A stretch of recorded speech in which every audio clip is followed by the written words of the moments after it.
بسم الله الرحمن الرحيم لله ما في السماوات وما في الأرض لله ما في السماوات وما في الأرض لله ما في السماوات وما في الأرض وإن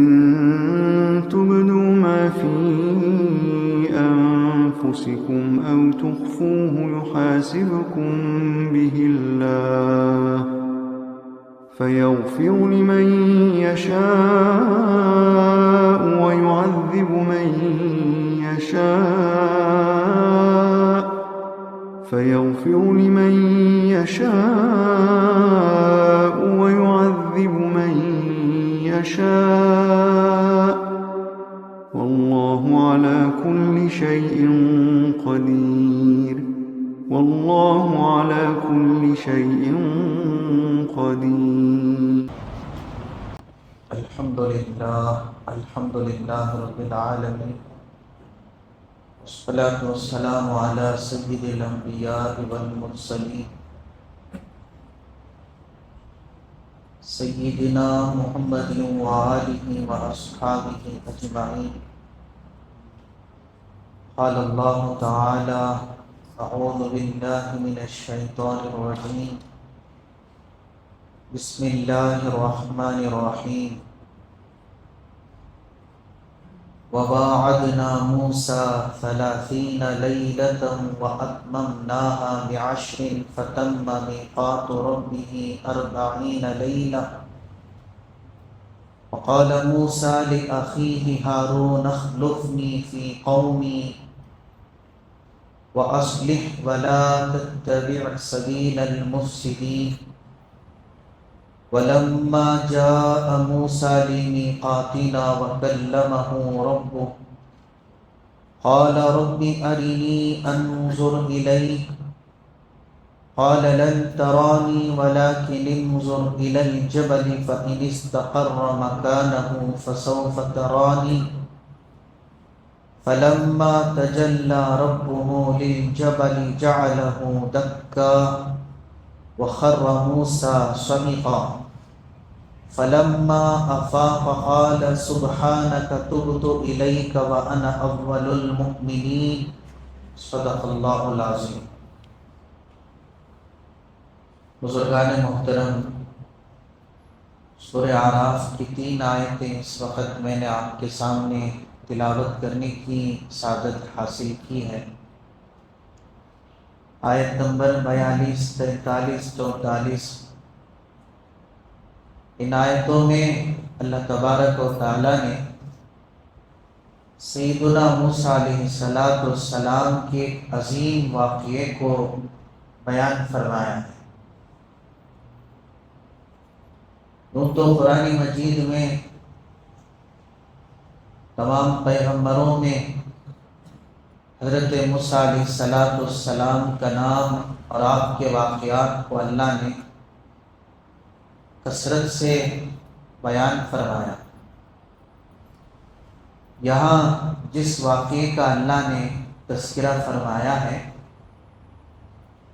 یہ اس وقت کا واقعہ ہے جب اللہ پاک نے فرعون کو اس کی قوم کے ساتھ غرق کر دیا. موسیٰ علیہ السلام کو اور آپ کی قوم کو اللہ نے نجات عطا فرمائی. جب بنی اسرائیل فرعون کے ظلم سے مطمئن ہو گئے، نجات پا گئے، تو قوم کہنے لگی سیدنا موسیٰ علیہ السلام سے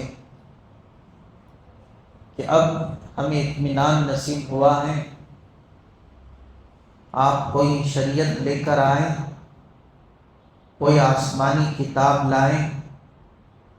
تاکہ ہم اس پر عمل کر سکیں. تو موسیٰ علیہ السلام نے اللہ سے دعا کی کہ پروردگار آپ مجھے شریعت اور آسمانی کتاب عطا فرما دی. اللہ پاک نے آپ کی دعا کو قبول فرما لیا. لیکن اللہ نے کتاب دینے سے پہلے چند شرطیں رکھ دی، جن شرطوں کا تذکرہ ان آیتوں میں موجود ہے۔ پہلی شرط تو جس کو قرآن نے وعدے کے نام سے ذکر کیا، یعنی اللہ نے چند وعدہ فرمائے کہ اگر آپ ان وعدوں کو پورا کر دیں گے تو پھر ہم آپ کو شریعت بھی دیں گے، کتاب بھی دیں گے۔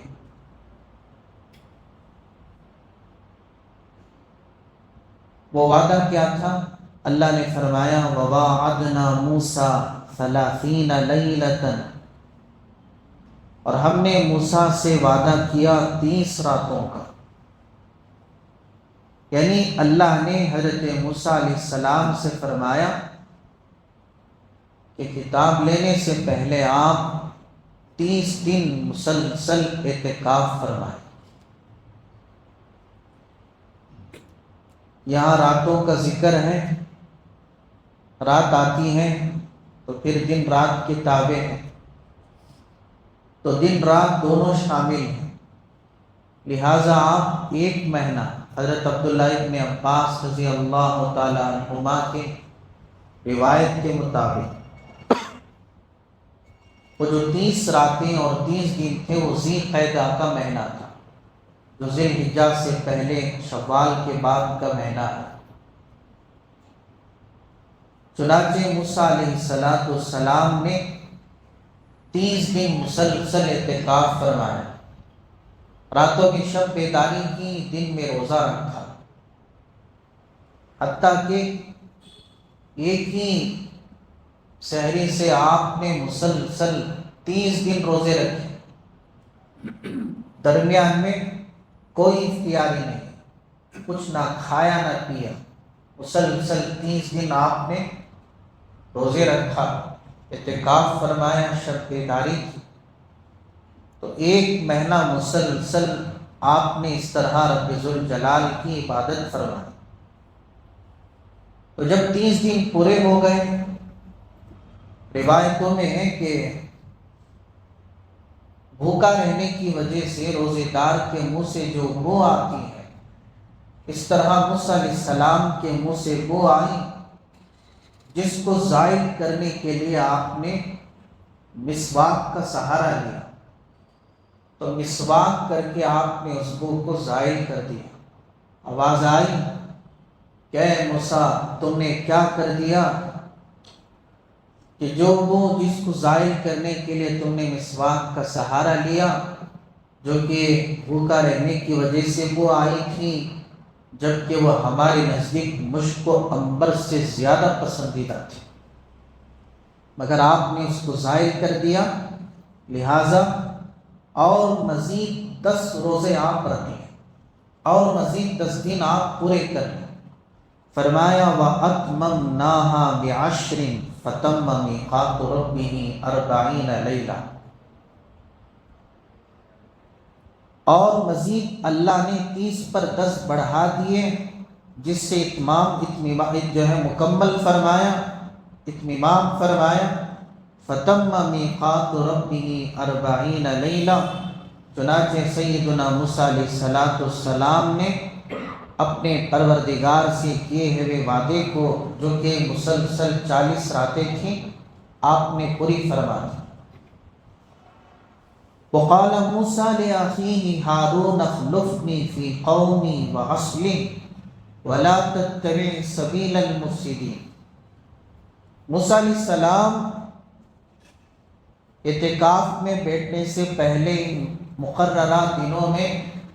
عبادت میں مگن ہونے سے پہلے آپ نے اپنے بھائی ہارون علیہ السلام سے یوں کہہ دیا تھا اخلفنی فی قومی، کہ اے میرے بھائی ہارون میری قوم میں تم میرے خلیفہ بنے رہنا، میرے نائب بنے رہنا، یعنی جو ذمہ داری میری تھی اس ذمہ داری کو تم ادا کرنا۔ وَأَصْلِحْ، اور میری قوم میں اصلاح کا معاملہ کرنا، اصلاح کا کام کرنا۔ وَلَا تَتَّبِعْ سَبِيلَ الْمُفْسِدِينَ، اور فساد مچانے والوں کے راستے کی پیروی نہ کرنا۔ تو موسیٰ علیہ السلام جانے سے پہلے اپنا نائب مقرر کر دیا۔ یہی دستور ہے کہ اگر کوئی کسی جماعت کا یا کسی قوم کا ذمہ دار ہے، اگر کوئی سفر یا کوئی کام پیش آ جائے تو اس کو چاہیے کہ اپنی قوم کو، اپنی جماعت کو، اپنے قافلے کو تنہا چھوڑ کر نہ جائے، بلکہ اپنا کوئی نائب بنا کر جائے، اپنا خلیفہ بنا کر جائے، اور جو اس کی ذمہ داری تھی وہ ذمہ داری اس کو دے۔ تو موسیٰ علیہ السلام نے تو 30 دن کا وعدہ کیا تھا کہ اللہ نے 30 دن مجھ سے عبادت کا مطالبہ کیا ہے، تو جب 30 دن پورے ہو گئے، ادھر مزید اللہ نے 10 دن بڑھا دیے، مگر ان 10 دنوں کا علم قوم کو نہیں تھا۔ قوم کہنے لگی 30 دن تو پورے ہو گئے، موسیٰ علیہ السلام نہیں آئے، شاید وہ کہیں غائب ہو گئے، گم گئے ہیں، اب ہمیں چاہیے کہ کوئی اور نیا پیشوا ہم تیار کریں۔ چنانچہ یہی وجہ ہے کہ بجائے انہوں نے صبر سے کام لینے کے، تأمل سے کام لینے کے اور غور و فکر کرنے کے، سامری کے بہکاوے میں آ کر گھوسلا کی بت پرستی اور گھوسلا کی پرستی میں مبتلا ہو گئے، جس کی وجہ سے گمراہ ہو گئے۔ وجہ یہ تھی کہ جیسے ہی جو موسیٰ علیہ السلام نے مدت مقرر فرمائی تھی کہ 30 راتیں جب پورے ہو گئیں، تو انہوں نے یوں خیال کیا کہ موسیٰ علیہ السلام نہیں آئے ہیں، اب کسی اور پیشوے کی ہمیں پیروی کرنی چاہیے۔ مگر ہونا یہ چاہیے تھا کہ ذرا تأمل سے، صبر سے کام لیتے، 40 دن کے بعد حضرت موسیٰ علیہ السلام سے ملاقات ہو جاتی۔ چنانچہ موسیٰ علیہ السلام سے جو اللہ نے وعدہ فرمایا، جب حضرت موسیٰ علیہ السلام نے اس وعدے کو پورا کر دیا تو اللہ نے اپنے وعدے کے مطابق آپ کو اپنی ملاقات کے لیے بلایا۔ تو فرمایا وَلَمَّا جَاءَ مُوسَىٰ لِمِيقَاتِنَا وَكَلَّمَهُ رَبُّهُ، اور جب آئے موسیٰ علیہ السلام ہم سے ملاقات کرنے کے لیے، لِمِيقَاتِنَا وَكَلَّمَهُ رَبُّهُ، اور موسیٰ علیہ السلام سے ان کے رب نے کلام کیا، تو قال رب ارنی انظر الیک، تو موسیٰ علیہ السلام نے جب اللہ کے کلام کو سنا تو کہنے لگے کہ اے میرے رب، ارنی، مجھے اپنا دیدار کرا دیں، انظر الیک، میں تیری زیارت کرنا چاہتا ہوں، تیرا دیدار کرنا چاہتا ہوں۔ موسیٰ علیہ السلام جب اللہ سے ہم کلام ہوئے، چونکہ اللہ کے کلام میں جو شیرنی، جو حلاوت، ظاہری سی بات ہے، دنیا میں بہت سارے،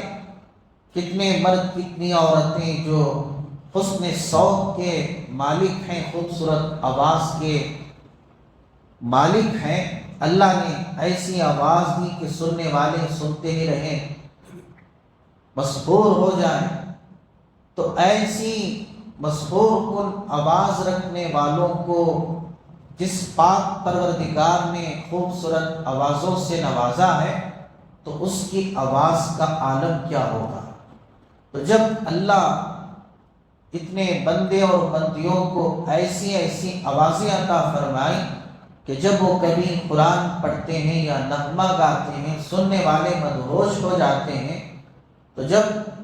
ان آوازوں کے پیدا کرنے والا اس کی آواز کا کیا عالم ہوگا، ظاہری سی بات ہے۔ تو جب اللہ سے براہ راست موسیٰ علیہ السلام ہم کلام ہوئے، اللہ کے کلام کو سنا، دل میں خواہش پیدا ہوئی کہ جب اس کے کلام کی لذت کا یہ عالم ہے تو اس کی زیارت کا کیا عالم ہوگا۔ برداشت نہ ہو سکا، موسیٰ علیہ السلام اصرار کرنے لگے کہ پروردگار، میں تیرا دیدار کرنا چاہتا ہوں۔ اب میں آپ کو ان آیتوں میں جتنے نکات ہیں ان کی طرف لے کر جانا چاہتا ہوں۔ سب سے پہلی بات تو یہ ہے کہ موسیٰ علیہ السلام سے ہم کلام ہونے کے لیے اور پھر اللہ ہم کلامی کا شرف عطا کرنے کے لیے اور براہ راست ہم کلامی کے لیے جو موسیٰ علیہ السلام کے لیے اللہ پاک نے اعزاز مقرر فرمایا تھا، یوں ہی نہیں عطا فرما دیا، بلکہ چند وعدے رکھے کہ پہلے آپ 30 راتیں 30 دن مسلسل اعتکاف فرمائیں، عبادت میں گزاریں، مزید 10 دن کے ذریعے اللہ نے 40 دن کا عرصہ کر دیا۔ جب 40 دن مکمل ہو گئے تب جا کر اللہ پاک نے اجازت دی کہ اب آپ ہم سے ہم کلام ہو سکتے ہیں اور ہم آپ سے گفتگو کر سکتے ہیں۔ حضرات مفسرین نے فرمایا کہ جب اللہ پاک نے حضرت موسیٰ علیہ السلام کو کلیم اللہ بنانا چاہا تو اللہ نے شرط رکھ دی کہ پہلے آپ 40 راتیں مسلسل اعتکاف اور عبادت میں گزاریں، دن میں روزہ رکھیں، تب جا کر یہ مقام آپ کو حاصل ہو سکتا ہے۔ مگر اس کے بالمقابل میرے اور آپ کے آقا امام الانبیاء کائنات کے مولا حضرت محمد رسول اللہ صلی اللہ علیہ وسلم کو اللہ نے اپنے دربار میں بلانا چاہا اور اپنے قریب کرنا چاہا۔ نہ اللہ نے 40 راتوں کی قید رکھی، بلکہ 40 رات تو رات، نہ 30 رات، نہ 20، نہ 4، بلکہ ایک رات کی قید بھی اللہ نے نہیں رکھی۔ فرمایا سبحان الذی اسریٰ بعبدہ لیلا من المسجد الحرام، پوری رات بھی نہیں، رات کا اتنا تھوڑا سا حصہ کہ روایتوں میں ہے حضور اکرم صلی اللہ علیہ وسلم جو وضو فرما کر معراج میں تشریف لے گئے، جب سفر سے واپسی ہوئی تو اس وقت آپ کے اعضائے وضو جو کہ آپ وضو فرما کر تشریف لے گئے تھے ابھی خشک نہیں ہوئے تھے۔ اتنے آنے واحد میں اللہ پاک نے اتنا عظیم ترین سفر کو طے کروا دیا۔ کسی رات کی اللہ نے قید نہیں رکھی، کسی دن کے روزے کی اللہ نے قید نہیں رکھی، جب چاہا فوراً اپنے نبی کو اپنے پاس بلا لیا۔ اور ادھر فرش زمین پر عرش بری کی بات نہیں، موسیٰ علیہ السلام کو کوہ طور پر بلانے کے لیے اللہ نے اتنی شرطیں رکھ دیں، مگر اپنے حبیب کو عرش بری پر بلانے کے لیے کوئی قید نہیں، کوئی شرط نہیں۔ اور اسی طرح موسیٰ علیہ السلام جب کوہ طور پر پہنچے، اللہ نے فرمایا فَخْلَعْ نَعْلَيْكَ، اے موسیٰ اپنے جوتے اتار دیں، اِنَّكَ بِالْوَادِ الْمُقَدَّسِ طُوًى، آپ مقدس مقام مقدس وادی پر پہنچ چکے ہو۔ تو موسیٰ علیہ السلام نے جوتے اتار دیے تھے۔ حضرات علماء نے روایت بیان فرمایا جب اللہ کے حبیب پاک صلی اللہ علیہ وسلم عرش بری پر تشریف لے گئے، آپ کے دل میں خیال آیا کہ موسیٰ علیہ السلام جب فرش زمین میں کوہ طور پر گئے تھے تو اللہ نے کہا تھا کہ جوتے اتار دو۔ آپ نے دل میں یہ خیال لایا کہ وہ تو فرش زمین ہے، یہ تو عرش بری ہے، بدرجہ اولیٰ مجھے یہاں جوتے اتارنے چاہیے۔ آپ نے اتارنا چاہا، آواز آئی کہ آپ جوتے پہن کر تشریف لائیں، آپ کے جوتوں سے ہمارے عرش کو عظمت حاصل ہے۔ تو یہ میرے اور آپ کے نبی ہیں امام الانبیاء حضرت محمد رسول اللہ صلی اللہ علیہ وسلم۔ اور یہاں اللہ نے فرمایا کہ موسیٰ علیہ السلام خود ہم سے ملنے کے لیے آئے۔ فَلَمَّا جَاءَ مُوسَىٰ، کوئی لے کر نہیں آیا آپ کو، لیکن اللہ نے اپنے محبوب کے بارے میں فرمایا میرے نبی خود نہیں آئے بلکہ میں خود انہیں لینے کے لیے آ گیا۔ سبحان الذی اسریٰ بعبدہ لیلا من المسجد الحرام، اسریٰ کہ جس کی ضمیر سبحان الذی کی طرف لوٹتی ہے کہ پاک ہے وہ ذات جو راتوں رات لے گیا اپنے بندے محمد صلی اللہ علیہ وسلم کو۔ تو یہاں جب اللہ نے موسیٰ علیہ السلام کا ذکر فرمایا تو فرمایا کہ خود آئے ہمارے پاس، لیکن جب اپنے محبوب کا ذکر فرمایا وہ خود نہیں بلکہ ہم انہیں لے گئے مسجد حرام سے مسجد اقصیٰ تک، پھر آسمانوں کا سفر اللہ نے طے کروایا۔ پھر یہاں دیکھیے جب ہم کلام ہوئے موسیٰ علیہ السلام کے دل میں خیال آیا کہ اللہ کے کلام میں اتنی لذت ہے، اتنی حلاوت ہے، تو میں اللہ کا دیدار کرنا چاہتا ہوں، گزارش کی کہ مولا مجھے اپنا دیدار کرا۔ اللہ نے فرمایا قال لن ترانی، اے موسیٰ آپ ہرگز مجھے دیکھ نہیں سکتے، ولکن انظر الی الجبل فإن استقر مکانہ فسوف ترانی۔ جب موسیٰ علیہ السلام نے اصرار کیا تو اللہ نے فرمایا ہاں ٹھیک ہے، آپ اس پہاڑ کی طرف نظر ڈالیں، اگر یہ اپنی مقام پر ٹھہرا رہا، قائم رہا، فسوف ترانی، تو آپ مجھے دیکھ پائیں گے۔ فلما تجلی ربہ للجبل، جب اللہ نے ایک تجلی پہاڑ کی طرف فرمائی، جعلہ دکا، تو اس ایک تجلی نے پہاڑ کو ریزہ ریزہ کر دیا۔ وہ تجلی کتنی تھی؟ حضور اکرم صلی اللہ علیہ وسلم نے جب اس آیت کی تلاوت فرمائی تو اپنی چھوٹی انگلی کے سرے کو پکڑ کر آپ نے فرمایا انگوٹھے سے کہ اتنی سی تجلی اللہ نے اس پہاڑ پر فرمائی، مگر اس تجلی کا یہ عالم تھا کہ جس تجلی نے پہاڑ کو ریزہ ریزہ کر دیا۔ وخر موسیٰ صعیقا، اور حضرت موسیٰ علیہ السلام بے ہوش ہو کر گر گئے۔ فلما افاق، جب موسیٰ علیہ السلام کو ہوش آیا، قال فرمایا سبحانک، مولا تیری ذات پاک ہے، تبت الیک، میں تیری طرف توبہ کرتا ہوں، وانا اول المؤمنین، اور میں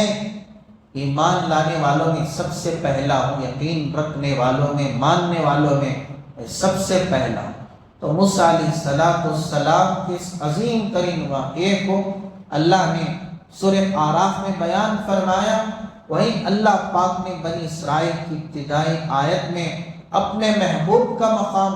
جو جس طرح ارشاد فرمایا کہ میرے اور آپ کی نبی نے نہ اس بات کی درخواست کی کہ مجھے مسجد حرام سے مسجد اقصیٰ تک سفر کروایا جائے، آسمانوں کا سیر کروایا جائے، پھر اپنا اتنا قریبی قرب عطا کیا جائے کہ درمیان میں نہ کوئی حجاب ہو، نہ کوئی پردہ ہو، بن مانگے اللہ نے اپنے محبوب کو مسجد حرام سے مسجد اقصیٰ پہنچایا، پھر آسمانوں کا سفر کروایا، اور پھر اللہ پاک نے آپ کے ساتھ اتنا اعزاز و اکرام کا معاملہ فرمایا کہ سدرۃ المنتہا سے بھی اللہ نے آپ کو آگے پہنچا دیا، جہاں جبریل کی قوت نے بھی جواب دے دیا، اس مقام پر کہ عرش بری پر آپ جلوہ افروز ہیں۔ ثم دنا فتدلی فکان قاب قوسین او ادنی، اتنے قریب ہیں کہ ایک ہاتھ یا دو ہاتھ کا فاصلہ رہ گیا تھا۔ تو یہ اعزاز اور یہ اکرام اللہ نے میرے اور آپ کے نبی کو عطا فرمایا۔ اور یاد رکھیں یہ مقام ایسے ہی عطا نہیں فرمایا، ادھر اللہ نے ذکر فرمایا کہ موسیٰ علیہ السلام سے اللہ نے ہم کلامی کا شرف عطا فرمانے سے پہلے 40 دن کی عبادت کروائی، اعتکاف کروایا، روزے رکھوائے، لیکن دنیا میں ایک تجلی کو حضرت موسیٰ برداشت نہیں کر سکے، تو میرے اور آپ کے نبی نے کیسے اللہ کی تجلیات کو برداشت کیا اور کس طرح اللہ کی اتنے قرب کو آپ نے حاصل فرمایا۔ تو اللہ کے حبیب پاک صلی اللہ علیہ وسلم کا جو جملہ ہے کہ تمام پیغمبروں میں جتنی قربانی میری ہے کسی نبی کی اتنی بڑی قربانی نہیں، تو جس کی جتنی بڑی قربانی رہتی ہے اس کو اتنا ہی بڑا مقام دیا جاتا ہے۔ اگرچہ کہ پیغمبروں کی عبادات، ان کی قربانیاں اپنی جگہ ہیں، لیکن ہماری نبی کی قربانی راہ خدا میں جس قدر آپ کو ڈرایا گیا، دھمکایا گیا، جتنی تکلیفیں دی گئیں، وہ آپ کی تکلیفیں تمام پیغمبروں پر بڑھ جاتی۔ معراج میں جانے سے پہلے میرے اور آپ کے نبی پر جو حالات آئے، یاد رکھیں کہ اتنا عظیم ترین اعزاز جو اللہ نے آپ کو عطا فرمایا۔ حضرت عائشہ صدیقہ رضی اللہ تعالی عنہا نے ہمارے نبی سے پوچھا یا رسول اللہ اس 23 سالہ عرصے میں سب سے زیادہ آپ کو کب تکلیف پہنچی؟ تو حضور اکرم صلی اللہ علیہ وسلم نے فرمایا کہ طائف کے موقع پر مجھے اتنی تکلیف دی گئی اور اتنا ایذا پہنچایا گیا، اتنی تکلیف اس 23 سالہ عرصے میں کبھی اور مجھے نہیں دی گئی۔ آپ کو معلوم ہونا چاہیے کہ اسی سفر کے بعد معراج کا واقعہ پیش آیا کہ جب انتہا ہو گئی محبوب خدا پر ظلم و ستم کے پہاڑوں کی اور مشرکین مکہ کی طرف سے اور مشرکین طائف کی طرف سے ظلم و ستم کی جب انتہا ہو گئی تو پھر اللہ پاک نے آپ کو وہ اعزاز عطا فرمایا، وہ اکرام عطا فرمایا جو کسی اور نبی اور کسی اور رسول کو اللہ نے وہ مقام عطا نہیں فرمایا کہ نبوت ملنے کے 10 سال بعد جب آپ طائف تشریف لے گئے، طائف والوں نے جو آپ کے ساتھ حیوان اور انتہائی ظالمانہ سلوک کیا،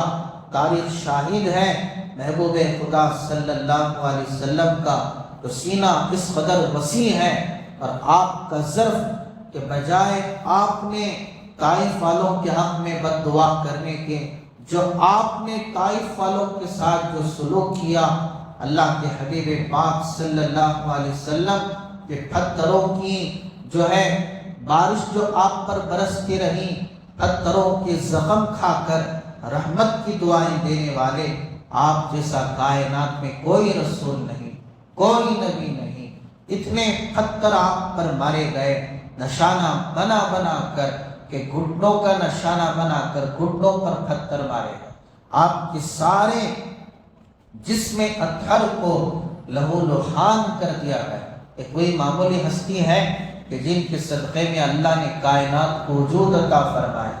آج اس ہستی کے ساتھ طائف کے اس میدان میں سلوک ہو رہا ہے۔ اتنے پتھر مارے آپ کے جسم مبارک سے گرنے والے خون کے قطرے، جوتے نالین شریفین بھر گئے آپ کے خون سے، اور آپ کے مبارک قدم آپ کے جوتوں سے چپک گئے، آپ بے ہوش ہو کر گر گئے۔ جب آپ کو ہوش آیا تو اللہ کے دربار میں جو آپ نے عظیم ترین دعا فرمائی، بعض روایتوں میں ہے کہ پہلے آپ نے 2 رکعت نماز ادا فرمائی، پھر نماز ادا فرمانے کے بعد جو آپ نے ہاتھ اٹھا کر دعا فرمائی، اللہ کا عرش بھی حرکت میں آ گیا۔ اللہم الیک اشکو ضعف قوتی وقلت حیلتی وحوانی علی الناس یا ارحم الراحمین انت رب المستضعفین الی من تکلنی الی بعید یتجہمنی ام الی عدو ملکتہ امری ان لم یکن بک علی غضب فلا ابالی ولکن عافیتک ہی اوسع لی۔ اے اللہ، میں تجھی سے شکایت کرتا ہوں اپنی بے کسی کی، بے بسی کی، کمزوری کی۔ تو ہی میرا رب ہے، تو ہی کمزوروں کا رب ہے۔ اے میرے مالک، تو نے مجھے کس کے حوالے کر دیا؟ اے اللہ، ایسے اجنبی بیگانے کے یا اللہ جو مجھے دیکھ کر ترش ہوتا ہے، منہ چڑھاتا ہے، یا ایسے دشمن کے کہ جس کو تو نے مجھ پر قابو دے دیا۔ اے اللہ، اگر تو مجھ سے ناراض نہیں ہے تو مجھے کسی کی پرواہ نہیں ہے۔ اے اللہ، میں تیرے چہرے کے اس نور کے طفیل تیری ناراضگی سے پناہ مانگتا ہوں، ایسے نور سے جس سے تمام اندھیریاں روشن ہو جاتی ہیں، دنیا اور آخرت کے کام درست ہو جاتے ہیں۔ اس بات سے پناہ مانگتا ہوں کہ تیرا غصہ مجھ پر نازل ہو۔ بھلا اللہ اپنے نبی سے ناراض ہو سکتا ہے؟ اللہ نے پوری انسانیت سے کہا کہ مجھے راضی کرو، لیکن اللہ نے اپنے محبوب سے فرمایا وَلَسَوْفَ يُعْطِيكَ رَبُّكَ فَتَرْضَىٰ۔ آپ کا رب آپ کو راضی کرنا چاہتا ہے کہ اللہ اپنے محبوب سے ناراض ہوگا اس عالم میں جبکہ جسم لہو لہان ہے اور سارا جسم زخمی ہے اور اس قدر خون کے قطرے بہے ہیں کہ کہ نالین شریفین رنگین ہو چکے ہیں، اسی حالت زخمی میں جبکہ ہاتھوں میں خون ہے، عرش کی طرف آسمان کی طرف آپ نے اپنے ہاتھوں کو اٹھا کر جو اللہ سے فریاد کی، اللہ کی رحمت کو اتنا جوش آیا کہ فوراً جبریل امین علیہ السلام حاضر خدمت ہو گئے۔ عرض کیا یا رسول اللہ، یہ جو طائف کا یہاں جو پہاڑ ہے اس پر معمور فرشتہ اللہ نے اس کو حکم دیا ہے کہ وہ آپ کی فرما برداری کرے، جو آپ حکم دیں آج وہ ماننے کے لیے تیار ہے۔ وہ فرشتہ حاضر ہوا، کہنے لگا آپ کو زبان سے کہنے کی کوئی ضرورت نہیں، ایک اشارہ آپ کر دیں، ان دونوں پہاڑوں کے درمیان میں انہیں نیست و نابود کر دوں۔ لیکن میرے اور آپ کے نبی، میرے اور آپ کے آقا، آج ہم دعویٰ کرتے ہیں کہ ہم آپ کے امتی ہیں، آپ کے عاشق ہیں، آپ کے غلام ہیں، ذرا سی بات پر آج ہمارے دلوں میں جو نفرتیں پل رہی ہیں، ذرا کوئی کچھ کیا کہہ دے، زمانہ بیت جاتا ہے، اس کو سلام کرنا پسند نہیں کرتے، اگر وہ سلام بھی کرے جواب دینا پسند نہیں کرتے، دونوں آپس میں گزرتے ہیں، کہ اس طرف منہ کر کے گزر جاتا ہے، وہ اس طرف منہ کر کے گزر جاتا ہے۔ کیا حیثیت ہے ہماری، گندے خطرے سے ہمارا وجود ہے، اور موت کا بھی کوئی بھروسہ نہیں، مٹی کہ جہاں ہمارا جسم فنا ہو جائے گا، مگر پھر بھی آج ہمارے دلوں میں کتنا تکبر ہے، کتنا غرور ہے، کتنا گھمنڈ ہے ہمیں اپنی دولت پر، اپنی جائیداد پر، اپنے عہدے پر اور اپنے اسباب پر۔ ادھر دیکھیے سرکار مدینہ صلی اللہ علیہ وسلم سے بڑھ کر کائنات میں کیا کوئی ہستی ہو سکتی ہے، مگر پھر بھی جب آپ کے ساتھ اتنا ظالمانہ سلوک کیا گیا، جبکہ فرشتے کہہ رہے ہیں، آپ نے فرمایا جبریل مجھے تمہارے مدد کی کوئی ضرورت نہیں ہے، میں اللہ سے اس بات کی امید رکھتا ہوں اگر یہ ایمان نہیں لائے لعل اللہ ان یخرج من اسلامہم من یوحد اللہ، تو اللہ ان کے نسلوں میں ایسے لوگوں کو پیدا کرے گا جو ایمان لے کر آئیں گے، جو ایک اللہ کی بندگی کریں گے۔ ایسا وسیع سینہ میرے اور آپ کے نبی کا تھا۔ سرکار مدینہ صلی اللہ علیہ وسلم ایک اشارہ فرماتے تھے تو سارے نیست و نابود ہو جاتے، مگر آپ نے اس حالت میں بھی رحمت کی دعائیں کی۔ آپ نے فرمایا اللہم اہد قومی فإنہم لا یعلمون، اے اللہ میری قوم کو ہدایت دے، انہیں معلوم نہیں ہے کہ میں کون ہوں۔ آج پرائے تو پرائے، غیر تو غیر، ذرا سی بات پر باپ جیسے رشتے کے تقدس کو ہم پامال کر دیتے ہیں، ماں جیسے رشتے کا ہم جو ہے جنازہ نکال کے رکھ دیتے ہیں۔ کیا ماں باپ اولاد کی بات کہیں، کیا شوہر بیوی کی بات کہیں، کیا بھائی بہنوں کی بات کہیں، کیا رشتہ داروں کی بات کہیں۔ آج جتنے اختلافات، جتنی نفرتیں، جتنا حسد، جتنا کینہ، یعنی معاف کرنے کی صفت گویا ہمارے دلوں سے ختم ہو چکی ہے۔ ہمدردی نام کی چیز ہمارے دل سے اس کا وجود مٹ چکا ہے۔ آج بس بہانے چاہیے اپنی عداوت کا مظاہرہ کرنے کے لیے اور ایک دوسرے پر اس کو ظاہر کرنے کے لیے موقع کے تلاش میں رہتے ہیں۔ میرے بھائیوں، ایک طرف میرے اور آپ کے نبی ہیں، جبکہ آسمان کی قدرت کو آپ کے حوالے کر دیا گیا، بس آپ جو چاہیں حکم دیں۔ اگر اللہ کے محبوب اگر اشارہ بھی کر دیتے تو آسانی کے ساتھ دنیا کے اسباب اور ایٹمی طاقتوں کی ضرورت نہیں تھی، بلکہ کس طرح آپ وقت کے دشمنوں کو تباہ کر سکتے تھے، مگر محبوب خدا نے تعلیم دی، یہ پیغام دیا کہ حدیث میں ہے کہ کبھی آپ نے اپنی ذات کے لیے کسی سے بدلہ نہیں لیا، کسی سے انتقام نہیں لیا، بلکہ معاف کیا، درگزر فرمایا، رحم کا معاملہ فرمایا، اور سرکار مدینہ صلی اللہ علیہ وسلم نے اپنی امت کو ایک تعلیم دی کہ اگر کوئی میرے اخلاق کو اپنائے، یعنی اگر کوئی ظلم کرتا ہے تو اس کو معاف کرے، حق چھینتا ہے تو اس کے حق کو نہ دبائے بلکہ اس کا حق دے دے، اور اسی طرح اگر کوئی قطع رحمی کرتا ہے تو اس سے صلہ رحمی کرے، میں اس کو جنت الفردوس میں گھر دلانے کی ذمہ داری لیتا ہوں۔ آج ہم اگرچہ کہ اپنی جگہ معاف کیجئے عبادتوں میں اپنا اگر زور دکھاتے ہیں، اور اسی طرح ہماری اپنی عبادتیں حج کی شکل میں، عمرے کی شکل میں، تلاوت کی شکل میں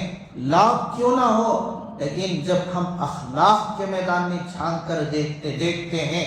رائے کے دانے کے برابر بھی کوئی عمل ہمیں نظر نہیں آتا، جبکہ ہمارے نبی کے تمام اعمال میں اللہ کے یہاں سب سے پسندیدہ عمل، سب سے اونچا عمل وہ ہمارے نبی کے اخلاق تھے۔ تو جب آپ نے اتنی بڑی قربانی دی تو اسی سفر کے بعد جب آپ مکہ پہنچے، جہاں جنت المالا قبرستان ہے، مقبرۃ المالا جہاں مسجد جن ہے، وہاں آپ نے تہجد کی نماز عطا فرمائی۔ تہجد میں جب آپ قرآن پڑھنے لگے، جنات نے آپ کے قرآن کو سنا، آپ کی خدمت میں حاضر ہوئے، کہنے لگے ہم نے عجیب و غریب قرآن سنا ہے، سمعنا قرآنا عجبا یہدی الی الرشد، جو کہ ایسا قرآن جو ہمیں ہدایت کی طرف رہنمائی کرتا ہے۔ فوراً جناتوں نے ایمان کو قبول کر لیا۔ اللہ نے اپنے محبوب کو تسلی دی کہ اے میرے نبی، اگر طائف والوں نے، انسانوں نے آپ کی دعوت کا انکار کیا ہے، آپ کو مایوس ہونے کی کوئی ضرورت نہیں، انسانوں کے بدلے میں ہم جنات کو آپ کی خدمت میں بھیجتے ہیں، جنات آپ پر ایمان لائیں گے، جتنے پتھر آپ پر برسائے گئے اتنے ہی جنات نے کلمہ پڑھ لیا، اتنے ہی جنات نے آپ کے ہاتھ پر بیعت کر لی۔ پھر جب وہاں سے آپ حتیم تشریف لائے، مسجد حرام تشریف لائے،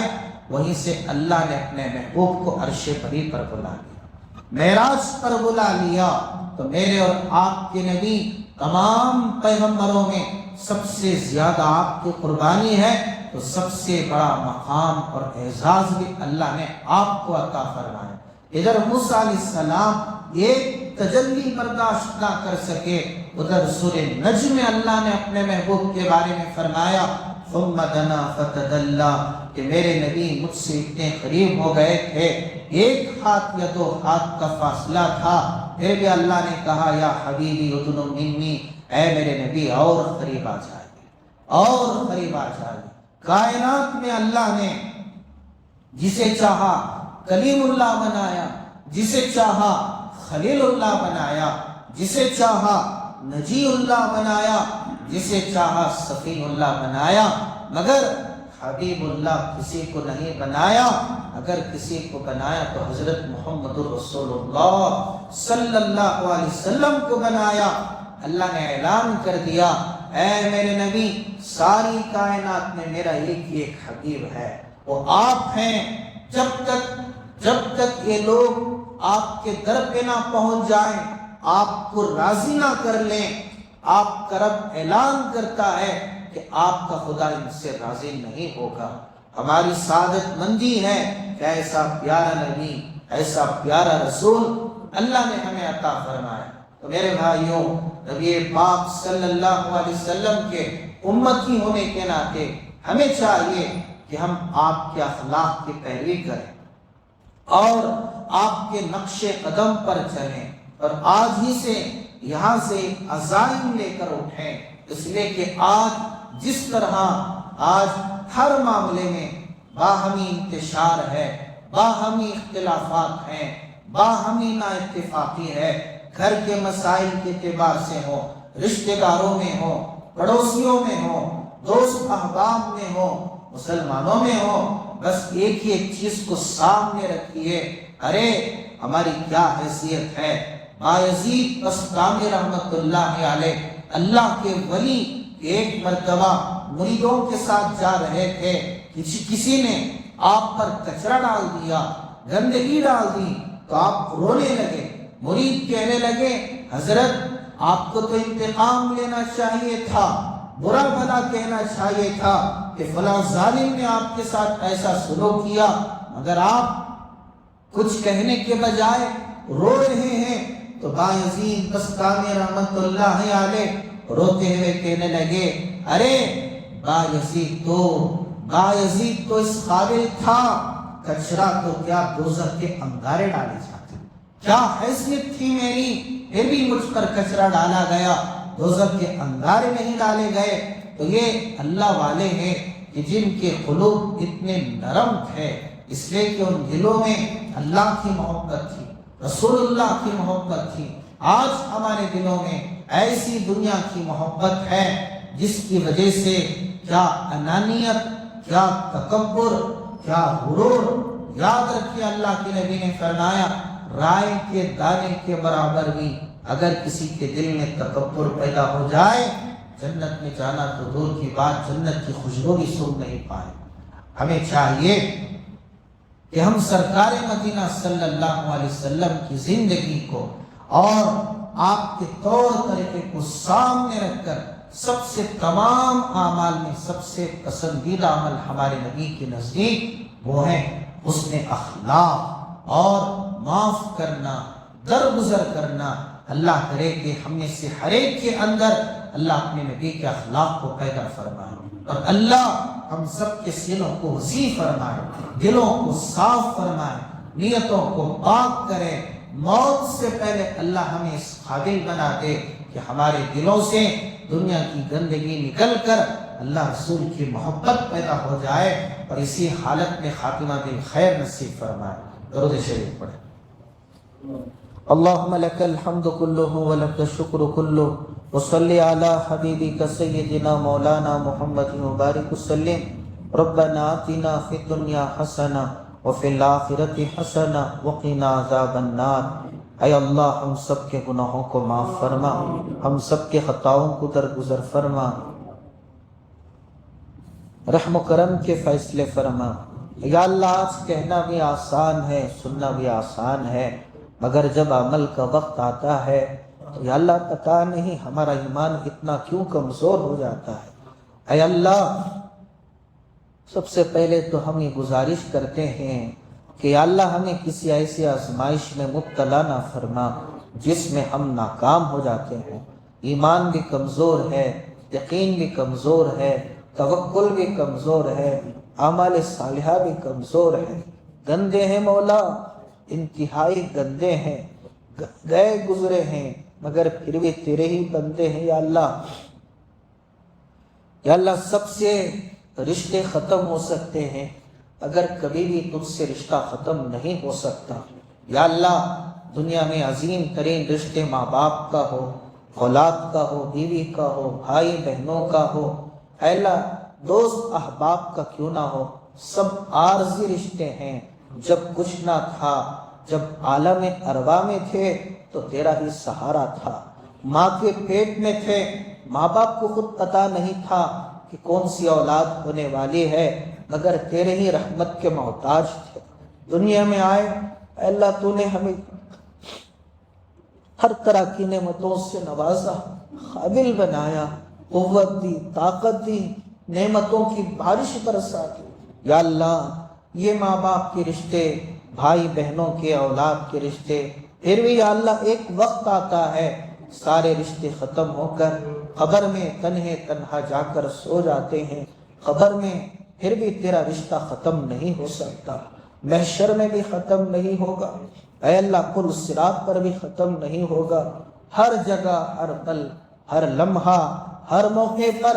ہم میں سے ہر ایک تیری رحمت کے محتاج ہے۔ بے شک بڑے خطا کار ہیں، سیاہ کار ہیں، نافرمان ہیں مولا، مگر یا اللہ تیرے محتاج ہیں۔ یا اللہ تو بڑی عظمت والا ہے، معاف کرنے والا ہے، اپنے کرم سے ہم سب کو معاف کر دے، اے اللہ رحم کر دے۔ اگر تو پکڑنے پر آ جائے تو یا اللہ کیا حیثیت ہے ہماری۔ اے اللہ تیرے حکم کے سامنے جبریل جیسا فرشتہ بھی خوف زدہ ہو کر جوزے کے مانند ہو جاتا ہے۔ ہمارا کیا وجود ہے، ہماری کیا حیثیت، ہمیں اتنی طاقت نہیں کہ تیرے عذاب کو برداشت کر سکے۔ یا اللہ اگر تو ہم سے ناراض ہو گیا تو کائنات میں ہم سے بڑا خسارے والا کوئی نہیں۔ اے اللہ اپنی ناراضگی دور کر دے، کسی بھی گناہ کی وجہ سے اپنی رحمت سے دور نہ کر۔ اے اللہ سب سے پہلے ہمیں اپنی نافرمانی سے بچا لے۔ زندگی اے اللہ دنیا دھوکے کا گھر ہے، زندگی اس طرح تیزی سے گزر رہی ہے، ہم چاہیں نہ چاہیں ہر دن ہمیں کفن کے، جنازے کے، قبر کے قریب لے جا رہا ہے۔ اے اللہ وہ گھڑی بہت جلد آنے والی ہے، تنہے تنہا قیامت کا قبر میں سونا پڑے گا۔ مولا آج ہم معمولی مچھر کاٹ دے، معمولی یا اللہ ذرا سی یا اللہ اے اللہ بستر میں تکیے میں کچھ کمی ہو جائے، نیندیں حرام ہو جاتی ہے۔ اتنے سارے انتظامات رہنے کے باوجود بھی جبکہ رات بہت جلدی گزر جاتی ہے، مگر مولا قبر میں دن رات سب برابر ہیں۔ اے اللہ قبر میں نہ وہاں اے اللہ نہ دنیا کے بستروں کا انتظام ہے، نہ ہواؤں کا انتظام ہے، بس تیری رحمت کا سہارا ہے۔ کرم فرما، رحم فرما، ہر موقع پر اے اللہ اپنے رحمت کا سایہ ہم سب کو عطا فرما، اپنے شان شان سے ہم سب کو معاف کر، جو قبروں میں سو رہے ہیں انہیں بھی معاف کر دے۔ اے اللہ تمام مرحومین کی مغفرت فرما، بیماروں کو شفا دے، صحت دے، ہم میں سے ہر ایک کو صحت دے، ہر قسم کی بیماریوں سے بچا۔ اے اللہ کسی مہلک بیماری میں مبتلا نہ فرما۔ اے اللہ بہت کمزور ہیں یا اللہ، اے اللہ معمولی ٹھوکر برداشت نہیں کر سکتے،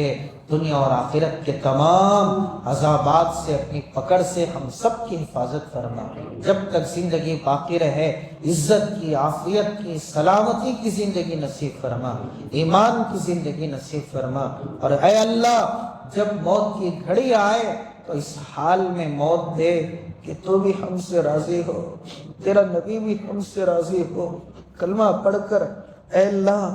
دنیا سے ہم رخصت ہو جائیں، خدا نہ خواستہ اگر تیری ناراضگی کی حالت میں موت آئے ہم تباہ ہو جائے۔ اے اللہ اپنی ناراضگی سے ہم سب کی ہمیشہ حفاظت فرما، اے اللہ ہمیشہ حفاظت فرما، ہمیشہ حفاظت فرما، رحم فرما، کرم فرما، احسان فرما۔ ہماری ان دعاؤں کو محض اپنے فضل و کرم سے حضرت رسول اللہ صلی اللہ علیہ وسلم کے صدقے طفیل میں قبول فرما۔ سبحان ربک رب العزت عما یصفون وسلام علی المرسلین والحمد للہ۔